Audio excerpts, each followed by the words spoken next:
अस्सलाम वालेकुम नाज़रीन, आप देख रहे हैं ड्रामा सीरियल दावत। अगर आपको हमारी ये वीडियो अच्छी लगे इसको लाइक करें, हमारे यूट्यूब चैनल पाकिस्तानी ड्रामा को सब्सक्राइब करें।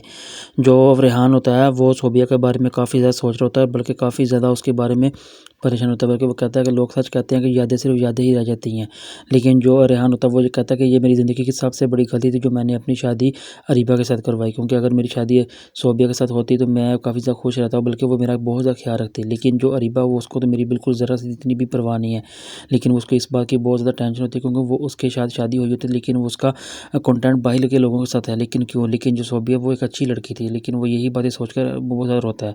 लेकिन जो अरीबा होती है वो रेहान से कहती है कि मेरी बात सुनिए, मैं आपकी इस तरह की ये इंटरेस्टेड और इमोशनल स्टोरी बिल्कुल नहीं सुनना चाहती और ना ही मुझे कोई शौक है।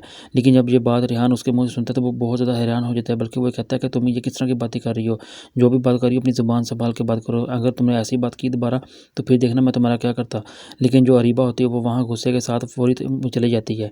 लेकिन जब अरीबा को ये बात पता चलती है कि फ़हद उसको ये बताता है कि पुलिस के आदमी की ऐसी सीसीटीवी फुटेज हाथ लगी है जिसमें मैं देख रहे हैं कि वो मैं साफ-साफ कि मैं उनके साथ लड़ रहा हूँ और पीछे से गोली चलने की आवाज़ आई है। लेकिन अरीबा को अपनी पड़ी थी, इसका मतलब उसमें तो साफ-साफ मुझे भी नज़र आना होगा। लेकिन जो उसमें फ़हद होता है वो कहता है कि हाँ, बिल्कुल उसमें तुम भी साफ नज़र आ रही हो और पता चल रहा है कि ये तुम अरीबा ही हो। लेकिन जो अरीबा इस बात की बहुत ज़्यादा परेशानी लेती है। लेकिन जो बेबी होती है वो अपने ही शौहर के लैपटॉप से उसकी कंपनी के कुछ फाइल्स और डाटा वगैरह डिलीट कर देती हैं।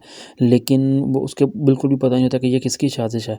लेकिन जो बीवी होती है वो इस बात का बदला नहीं चाहती है, वो किसी न किसी तरह अपने इंतकाम तक पहुँच सके। लेकिन जब उसके शौहर को इस बात का पता चलता है, वो जब असजद से बताता है तो असजद उसकी बात पर काफ़ी ज़्यादा गुस्सा होता है। वो कहता है कि मुझे तुमसे ये उम्मीद नहीं थी। तुम्हें इस बात का अंदाज़ा भी है कि तुम्हारी वजह से हमारी कंपनी का कितना ज़्यादा नुकसान हुआ है और तुम इतनी लापरवाही की वजह से अपनी चीज़ों को छोड़ रहे हो।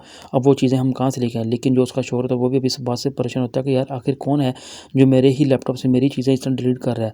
लेकिन वो नहीं जानता कि वो सब कुछ उसकी बीवी ने किया है। लेकिन जो मारिया होती है वो अच्छे से कहती है कि आप बिल्कुल परेशान ना लें। हो सकता है कि या तो ये किसी ने जानबूझ के किया या फिर इसकी किसी की चाल है। लेकिन असद जब ये बात मारिया की सुनता है वो सोचता है कि हो सकता है कि ये किसी की चाल भी हो, जो जिसने जानबूझ के उसके लैपटॉप से ऐसी कंपनी की चीज़ें डिलीट की है। हालाँकि किसी का हमारी कंपनी से इसके डाटा के साथ कोई तल्लुक नहीं है। लेकिन असद इस बात को बिल्कुल गौर से सोच रहा होता है कि हो सकता है ये किसी की चाल ही हो।